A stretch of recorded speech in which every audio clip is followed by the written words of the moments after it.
everybody, welcome back. I'm Urvashi and today in this video I'm going to be talking about Jupiter's transit in the nakshatra of Dhanishta from March this year to January of 2022. It's an important transit, especially if you have a dasha of the planet of Jupiter, a Mahadasha or an Antardasha, then you will feel the effect of this transit in a big way. But we all going to have the Pratyantar dasha at some point of time. There are smaller dashas that we will all go through of Jupiter, so we will feel these effects. So you can check up your dashas and then you can see the effect that this transit will have for you. I've already talked about the transit of Rahu, I've talked about the transit of Saturn, so now I'm talking about the transit of Jupiter. I'm going to give the links of those other two videos in the description below. You guys can watch those videos. So first let me give you the dates. So from the 5th of March, since the 5th of March, Jupiter is now in Dhanishta till the 21st of May, and then Jupiter enters Shat Bishak. Then on the 20th of July, Jupiter re-enters Dhanishta, but now it's retrograding, right? So it will be retrograding back to Dhanishta, and on the 20th of July it re-enters Dhanishta. And it will be in the Dhanishta till the 2nd of January 2022. So I will be making separate videos on the retrogression as well. So in this video, this is all about Jupiter's transit in Dhanishta. So this transit is right up to the 2nd of January, other than those 2 months. From 21st of May to the 20th of July, those are the 2 months Jupiter will not be in Dhanishta. That is how you will understand the time frame when you will feel these effects more. You can check out when you have the dasha of this planet. So let me first give you a background, a little bit about Dhanishta, and then I will be talking about all your nakshatras. You should check this video from your moon nakshatra. So whichever nakshatra your moon is posited in, from that nakshatra you will get the result of this transit. I'm going to be talking about all the nakshatras, but let me give you a bit of the background of what is Dhanishta about. This is a very, very strong, favorable nakshatra for growth, for materialistic growth. The deity of Dhanishta are the 8 Vasus or the Ashtavasus. The 8 Vasus are the gods of the earth plane, and they are responsible for all the abundance on the earth plane. And they are the deities of Dhanishta. Dhan, the very word Dhan means wealth. Isht is that which is beloved to you. Isht is the deity that we would like to worship, that which is most beloved to us. So Dhanishta is a nakshatra where you will get the Dhan or the wealth that is beloved to you. So this is the nakshatra of abundance, wealth, fame, whatever, because it is ruled by the 8 gods, the 8 Vasus that bring about that abundance and wealth on this earth.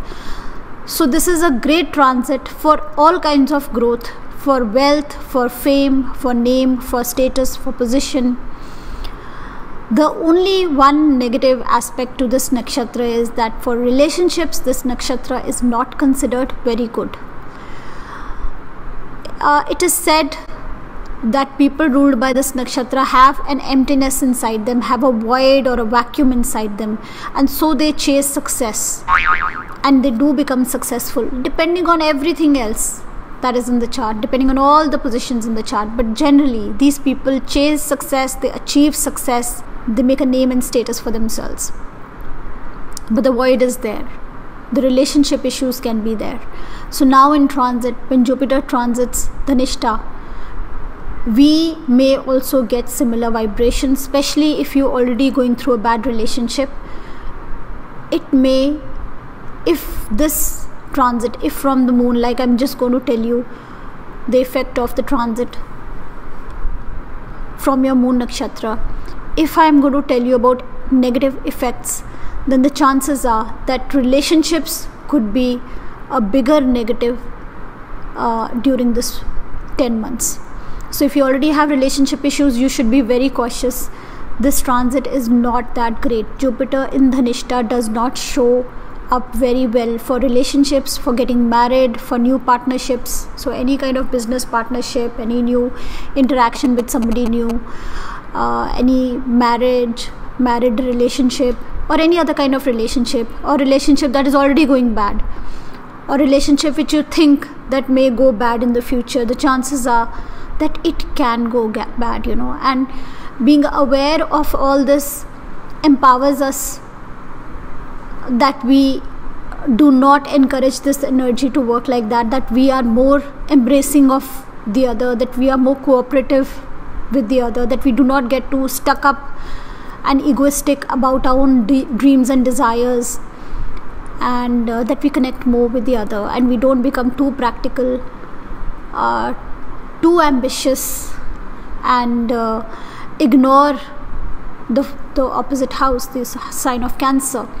So this is diagonally opposite the sign of Cancer, which is all about love and home and comfort and relationships. So Capricorn is a very, very materialistic sign, and the nakshatra of Dhanishta is all about achieving those materialistic things in life. So it's great to fulfill your ambitions, but do take care of your relationships and any new relationships you're going to enter, because it's the initial phases that are always difficult.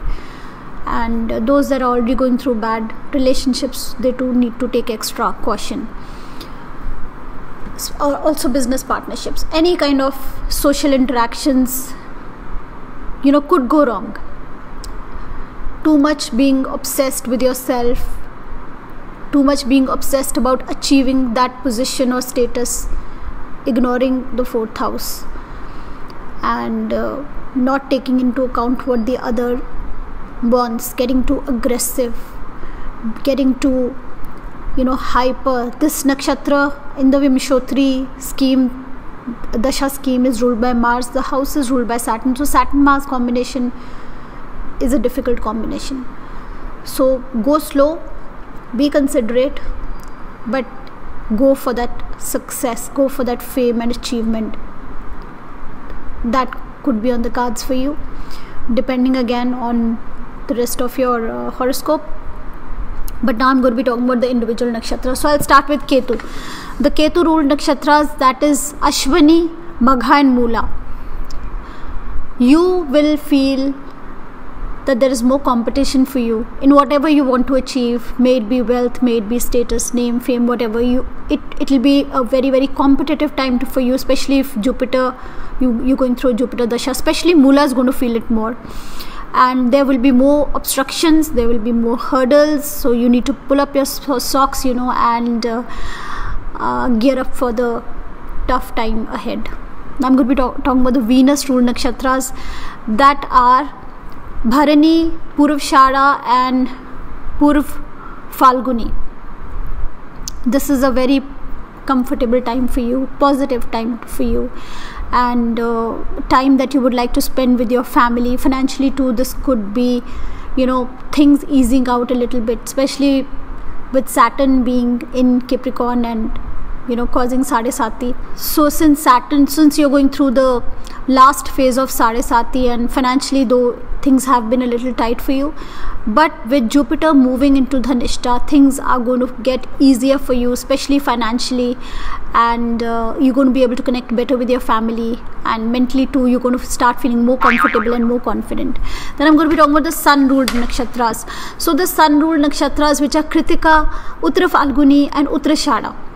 More illusion, more confusion, more the Rahu effect, more chasing maybe ambitions which are not very practical. So the Sun ruled people need to be very cautious about the aims and that they have right now, the ambitions that they have. They could be confused, they may not be making very realistic goals for themselves.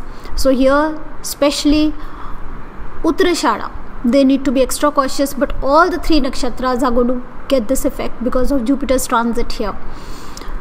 So be very cautious about the confusions that you may have in mind, and take care of your relationships. Then I'm going to be talking about the moon ruled nakshatras, that are Rohini, Shravan and Hasta. For these 3 people, For these 3 nakshatras, this is definitely a better time, easier time, especially Saturn transiting Shravan. There is a lot of stress. You're going through the peak of Sadesati, but Jupiter moving into this nakshatra, especially Shravan, but again all 3 nakshatras will come across opportunities related to finances and more supportive time, more comfortable time, especially where family and finances are concerned. Then I'm going to be talking about the Mars ruled nakshatras, Dhanishta, Chitra and Mrigashira. Naturally, when Saturn is transiting over Dhanishta will feel this more, but all 3 nakshatra people need to be cautious, because here Jupiter is going to give you new experiences, especially related to relationships, because that is the difficult part of this nakshatra, related to business partnerships, related to other people, association with other people, and where there could be lessons that you will learn and you will grow. So it's not a difficult time, it's not an easy time, it's a time for when our perceptions change in life. Sometimes certain events happen and we grow up because of those events, our attitudes change, so that kind of a situation. Then I'm going to be talking about the Rahu ruled nakshatras, Shat-Vishak, Ardra and Swati. For these 3 nakshatras, this is a time for achievement, great success is awaiting you. But of course, especially Shat-Vishak have to understand that they are also in the first phase of Sadesati, and there could be relocations because of Saturn being posited there. So relationships, being separated from family, being separated from loved ones could be an issue for them, and they need to take care of the relationship aspect. But otherwise, for achievement, for success, this is a great time. Then I'm going to be talking about the Jupiter ruled nakshatras, Punarvasu, Vishakha, Purv Bhadrapad. These 3 nakshatras, for them also this is a favorable time. Success and achievement will be there. The energy is quite supportive. But for you guys too, since you're also in the first phase of Sadesati, you too got to be cautious, because there could be relocations, there could be travel, there could be going away from loved ones and family, and so relationships could be a checkpoint for you. But it's generally a very supportive energy for all of you. Then the Saturn ruled nakshatras, that is Pushya and Anuradha and Uttar Bhadrapad. For these 3 nakshatra people, this is a difficult time, this is a challenging time. Challenges would be related to both the things. Relationship issues can be there, and there could be a lot of burden on you mentally about achievement of success. There could be huge targets for you that you feel that you need to achieve, and this could be a stressful time for you, and unexpected results you could get, things related to the 8th house, sudden ups and downs. So for all these 3 nakshatras, especially Uttar Bhadrapad people, this will affect you more. And so don't set your standards that high that you get very pressurized and you feel separated from your family. Don't come under that pressure, don't come under that stress. Energy is not very supportive. You will feel the need to achieve, that will be there, but results will not be easy. All three of these nakshatras, Pushya, Anuradha and Uttar Bhadrapad, but Uttar Bhadrapad the most, they will feel it the most. Ups and downs, sudden unexpected results, little disturbance for Uttar Bhadrapad. Then the Mercury ruled nakshatras, that is Jyeshtha, Ashlesha and Revati. Time for achievement, time for success, status, fame and name. And especially for Jyeshtha people, this is a great time. Reach out to others, support and help others. Remember, relationships are key issues during this transit. So instead of reacting negatively to this energy, reach out to others, support others, and this energy will bring you success. So that is all for now for this video. I will now be seeing you in the next video. I'm going to be now talking about Jupiter's transit into Aquarius, and then Jupiter retrograding, and then I'm also going to be doing the monthly horoscope for the month of April. See you soon. Bye bye.